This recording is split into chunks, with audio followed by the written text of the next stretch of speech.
We just love Jerry's music. We think that Jerry's music added an emotional quality to the films that he had scored that would be really important to soften this character, because he came across as a very harsh human being just on film.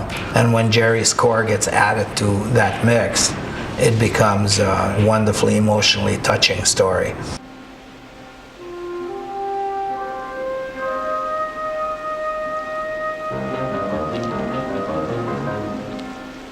I said to him, when he sees that dead sheriff on the thing, he has memories, horrid memories of all the dead corpses that he ever saw in Vietnam. They all come flooding at him.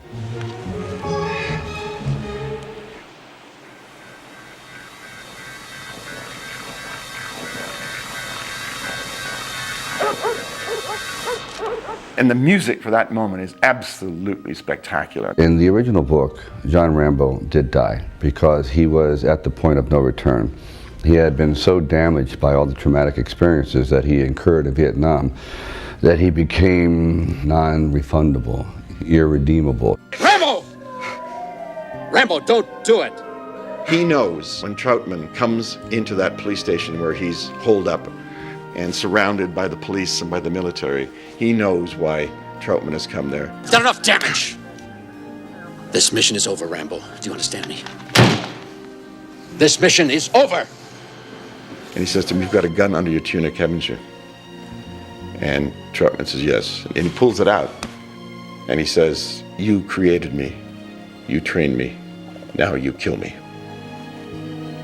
And Troutman raises the gun, but he can't bring himself to kill this creation of his, the perfect soldier, practically. And Sylvester reached out, presses the trigger, and he blows himself away.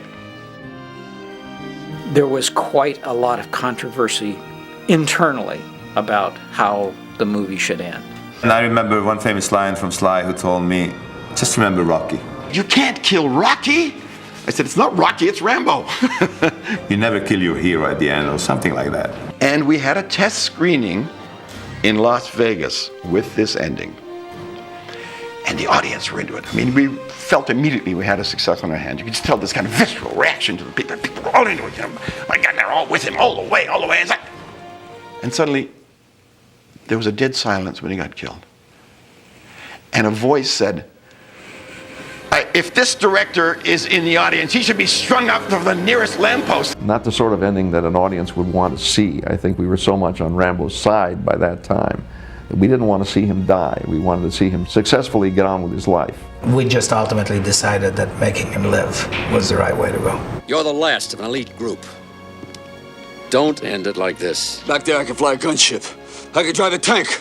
I was in charge of $1 million equipment. Back here I can't even hold a job. Fucking guards! He basically has a nervous breakdown and cannot deal with all the pent-up stimulus that he's been forced to absorb. And then it explodes in a frenzy where he cannot keep all the thoughts together. An ongoing stream of consciousness that eventually led him to be so helpless and goes into Colonel Troutman's arms. At the very end, the man, the warrior, becomes the child again, and Troutman becomes a father figure. So in the very end, Rambo really did need love, needed some kind of human contact. They didn't know they had started a war that they could never win. Sylvester Stallone in First Blood. All the foreign distributors came to the African Embassy Theater in Westwood. And at the end of the screening, it was like the New York Stock Exchange. They went crazy, those distributors. They went totally crazy. All the exhibitors jumped to their feet, and they were screaming at Andy Vanya and Mario Cassar across the room, making bids for the distribution of this picture. Poor Andy and Mario were pinned up against the wall by 3 Japanese distributors. "We want this film." They're waving checks in the face of Andy and Mario. "We want it. Give it to me. It's mine." Within 2 hours, all the foreign was sold at very high prices. We managed to segregate or separate the rights in the United States, which nobody has ever done before. That we had a different distributor for video, for cable, and ultimately for domestic.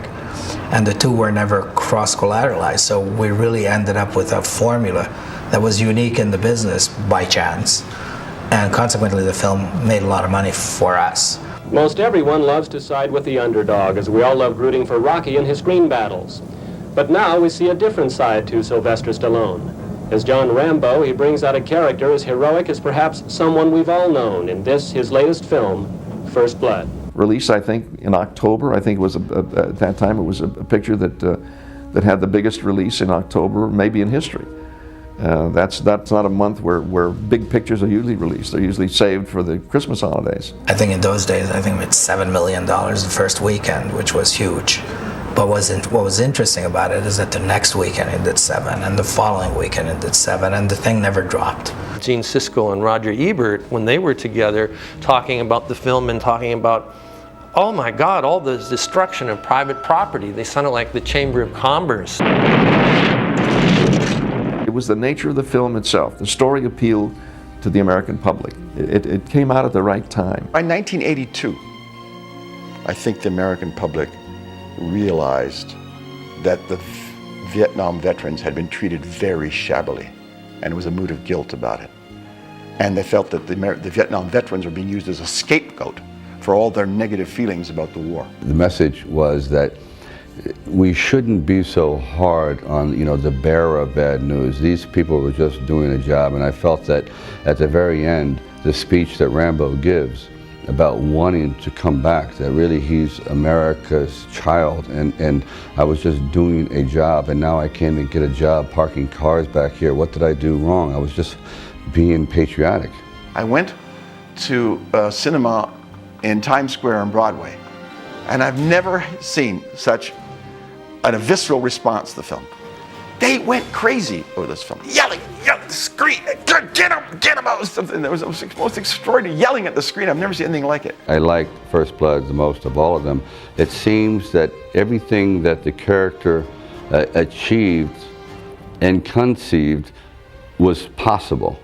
And men in the audience could say, yes, if I were put to the task, I perhaps could do that too. All modern action movies come from First Blood. To get a job done, to actually succeed, you're going to have to burn bridges. You're going to have to go to areas deep inside of you that may not be to other people's likings. You're going to have to break protocol. And that's what the message was. To get a job done right, you sometimes have to do it yourself, whether it's popular or not.